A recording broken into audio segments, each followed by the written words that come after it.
Hello दोस्तों, हम फिर आ गए थे कहानी जुनून तेरे इश्क का, जिसको लिखा है इनाया जी ने और उसका क्रिएट भी इन्हीं को जाता है। सो दोस्तों, हमारी इस कहानी के पूरे पूरे एपिसोड नंबर आपके 44 कंप्लीट हो चुके हैं। हम देखते हैं आने वाली कहानी में क्या होता है। शुरू करते हैं एपिसोड नंबर 45 और देखते हैं कहानी में क्या होता है। नेक्स्ट मॉर्निंग सनम की नींद आरव से पहले खुल जाती है। वो हॉल से आरव के माथे पे खिस के वो हौले से आरव के माथे पे किस के बाथरूम में घुस जाती है। सनम बिना शॉवर लिए ही किचन में चली जाती है और आरव के लिए कॉफ़ी और बाकी सब के लिए चाय और नाश्ता रेडी करती है। और सबको चाय देने के बाद आरव को कॉफ़ी देने रूम में आती है। आरव को कॉफ़ी देने के बाद सनम बाथरूम में शॉवर लेने चली जाती है। थोड़ी देर बाद सनम बाहर आती है और आरव बाथरूम में चला जाता है। सनम जल्दी जल्दी साड़ी पहनने लगती है। आरव शावर लेके बाथरूम से बाहर आ जाता है और अपने कपड़े पहनने के लिए चेंजिंग रूम में जाता है। आरव जैसे ही डोर ओपन करता है वो वहीं पे जम जाता है। सनम ने ब्लैक कलर की साड़ी पहन रखी थी और वो अपने ब्लाउज़ के हुक को लगाने की कोशिश कर रही थी, लेकिन उससे लग नहीं पा रहा था। आरव जैसे ही चेंजिंग रूम के डोर ओपन करता है, क्योंकि सनम जल्दी ही डोर लॉक करना भूल गई थी। आरव को वहाँ देख के सनम की सांसें ही गले में अटक गई थी। आरव ने सिर्फ तौलिया पहना हुआ था और उसके पूरे बाल गीले थे। उसके बालों से पानी टपक रहा था। वो हद से ज़्यादा हैंडसम लग रहा था। सनम की आंखें फाड़े उसे देखे जा रही थी। आरव धीरे धीरे चल के उसके पास जाता है और उसके कान में धीरे से बोलता है, बीवी तुम्हारा ही पति है, नज़र लगाने का इरादा क्या रखा है क्या? और अपने बालों का पानी सनम पे छिड़क देता है। सनम आरव की हरकत से होश में आती है। वो इस वक्त पूरी लाल हो चुके थे उसके गाल।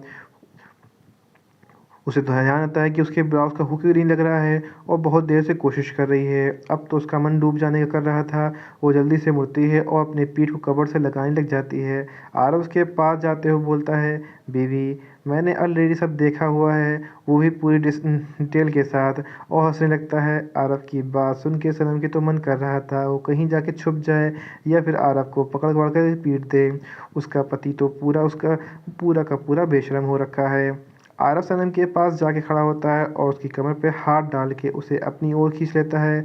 सनम सनम के हाथ उसके सीने से लगते हैं। आरव अपने हाथ धीरे धीरे उसकी पीठ पे चलाते हुए उसकी ओर आ जाता है और खुद उसके ऊपर झुक के उसके ब्लाउज़ का हुक लगा देता है। सनम अपनी आंखें कस के बंद कर लेती है। ये देख के आरव के फेस पे एक बड़ी सी स्माइल आ जाती है। वो सनम की कमर पे हाथ चलाते हुए उसे अपनी ओर पलटता है। सनम की पीठ आरव के सीने लग रही थी। वो सनम की आंखें बंद करके देखते उसे छेड़ते हुए बोलता है, बीवी जी डोरी कितनी टाइट करनी है, वो तो तुम ही बस देखोगी ना, या फिर तुम चाहती हो वो भी मैं ही देखूं? सनम आरव की बात सुन के एकदम से अपनी आंखें खोलती है और उससे नाराज़ होते बोलती है, कितने बेशर्म हो तुम। तभी अभी तुमने मेरी बेशर्मी देखी कहाँ है बीवी जी? आरव हंसते हुए बोलता है और उसके ब्लाउज़ की डोरी बांध देता है। आरव धीरे से झुक के सनम के कंधे पे अपने होठ से छूता है और उसके बाद उसकी गर्दन पे होठ चलाने लगता है। सनम की पूरी बॉडी करंट सनम की पूरी बॉडी में करंट सा दौड़ता है। उसे डर था कि अगर आरव इससे आगे बढ़ा तो उसके लिए आरव को रोकना बहुत मुश्किल हो जाएगा। कंट्रोल तो वो भी अपना खो ही देगी। लेकिन फिर खुद को नॉर्मल करके एकदम से आरव को धक्का देके उस रूम से भाग जाती है। आरव सनम के सडन रिएक्शन से कुछ रिएक्ट नहीं कर पाता। उससे पहले ही सनम वहाँ से बाहर जा चुकी थी। आरव भी थोड़ी देर में रेडी होके नीचे आता है। सनम ने तब तक के सबके लिए नाश्ता रेडी कर लिया था और डाइनिंग टेबल पे लगा भी दिया था। सब लोग नाश्ता करके अपने अपने काम पे निकल गए थे। वहीं आरव सबके नज़रों से बचते हुए किचन में जाता है और सनम के कान में बोलता है, बीवी जी उस धक्के का जवाब तो मैं तुमसे आज रात को दूंगा, और ऐसा जवाब दूंगा फिर कभी तुम सपने में धक्का मारने की डरोगी। और हाँ, अच्छे से खाना खा लेना, कहीं फिर कल की तरह फीवर लेके बैठ जाओ फीवर लेके बैठ जाओ, क्योंकि तुम्हें छोड़ने का मन क्योंकि तुम्हें छोड़ने का ठीक मेरा कोई इरादा नहीं है, समझी तुम? और इतना बोल के और ऑफिस के लिए निकल जाता है। आरव की बात सुन के सनम की तो हालत ख़राब हो गई थी। सनम की हालत ही ख़राब हो रखी थी। उसे डर लग रहा था कि अब आरव की बात रात को क्या करेगा। उसके तो सोचते ही पसीने छूट रहे थे। थोड़ी देर बाद सनम भी बाकी सब कामों में बिजी हो जाती है और आरव की बात को भूल ही जाती है। वहीं दूसरी ओर आरव की एक मीटिंग थी। वो मीटिंग अटेंड करने के बाद ऑफिस आता है और अपने काम में बिजी हो जाता है। आरव अपने कैबिन में बैठ के अपना काम कर रहा था कि उसके केबिन का डोर नॉक होता है। आरव कम इन बोलता है और एक पियून एक फ्लावर पॉट फ्लावर के लेके अंदर आता है और बोलता है, सर किसी ने ये आपको भेजा है। आरव अपना सिर उठा के देखता है और बोलता है, ये कौन भेज सकता है। और वो पियून को रखने के बोल के और वो पियून को बोलता है कि टेबल पर रख दो और चले जाओ। आरव बुके को चेक करने लगता है। उसने एक लेटर रखा हुआ था। जैसे जैसे आरव वो लेटर पढ़ता है उसकी आंखें गुस्से से लाल हो जाती हैं। उस लेटर में कुछ अश्लील लिखी हुई था और बहुत खुश हो ना तुम अपनी ज़िंदगी में, लेकिन तुम्हारी खुशियाँ मुझसे बर्दाश्त नहीं हो रही। मैं आ रही हूँ तुम्हारी खुशियों में आग लगाने। तुम्हारी सबसे प्यारी चीज़ मैं तुम्हारी आंखों के सामने से तुमसे छीन लूँगी और तुम कुछ नहीं कर पाओगे। आरव गुस्से से अर्पित को अपने केबिन में कॉल करके बुलाता है और उसे सब पता लगाने को बोलता है। अर्पित भी ओके सर बोल के वहाँ चला जाता है। रात को आरव घर पहुँचता है और अपनी बीवी को देख के उसका दिल फिर से बेईमान होने लगता है और वो उसे मैसेज करता है, आर यू ओके बीवी जी, और साथ ही एक किसिंग इमोजी भेजता है। सनम का चेहरा मैसेज पढ़ते ही कश्मीरी सेब की तरह लाल हो जाता है और यहीं पे कहानी का एपिसोड नंबर आपका 45 कंप्लीट होता है। सो दोस्तों मुझे लगता वक्त है तो मैं इसी में कहानी का एपिसोड नंबर 46 ऐड करता हूँ और देखता हूँ कहानी में क्या होता है। आरव जब ऑफिस से घर आता है तो सनम सबके लिए डिनर रेडी कर रही थी। आरव कुछ देर में सबसे बात करके अपने रूम में फ्रेश होने के लिए चला जाता है। सनम का डिनर भी रेडी हो चुका था। वो आरव को कॉफ़ी देने के लिए रूम में जाती है। वो रूम थोड़ा सा झाँक के देखती है कि आरव अंदर है तो नहीं। उसे आरव रूम में दिखाई नहीं देता। वो सीधा अंदर चली जाती है। उसने सोचा था कि वो कॉफ़ी रख के वापस आ जाएगी और उसे कॉल कर देगी, लेकिन जैसे ही वो जाने की मुड़ती है तो आरव अपने दोनों हाथ बांधे डोर पे खड़ा हुआ मुस्कुरा रहा था। वहीं आरव की हंसी देख के सनम को तो रोना ही आ रहा था। आरव रूम का डोर लॉक कर देता है और सनम की ओर धीरे धीरे बढ़ने लगता है। सनम की हालत खराब होती जा रही थी। उसे खुद पे ही गुस्सा आ रहा था कि आरव को कॉफ़ी देने आई ही क्यों। किसी सर्वेंट को भी तो भेज सकती थी, लेकिन अब जो गलती उसने कर दी है उसकी सज़ा तो अब आरव उसके फेस पे स्माइल बता ही रही थी। वो आरव के हर कदम से पीछे होती जा रही थी और लास्ट में दीवार से ही लग जाती है। अब तो सनम के लिए एक तरफ कुआं और दूसरी तरफ खाई वाली सिचुएशन आ गई थी। आरव उसके सामने आके खड़ा हो जाता है और उसके साइड लॉक कर देता है। आरव बिल्कुल सनम के पास ही खड़ा था। सनम आरव के साइड से जाने लगती है तो आरव उसका रास्ता ब्लॉक कर देता है और अपनी गर्दन ना हिलाता है। सनम धीरे धीरे बोलती है, प्लीज़ जाने दीजिए ना।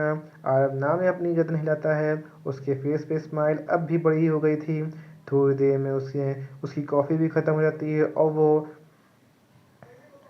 वो बोलता है, हाँ हाँ तो बीवी जी हम कहाँ थे। आपको तो आपको तो बहुत भूख लग रही थी और आप फ्रेश होने आ गए।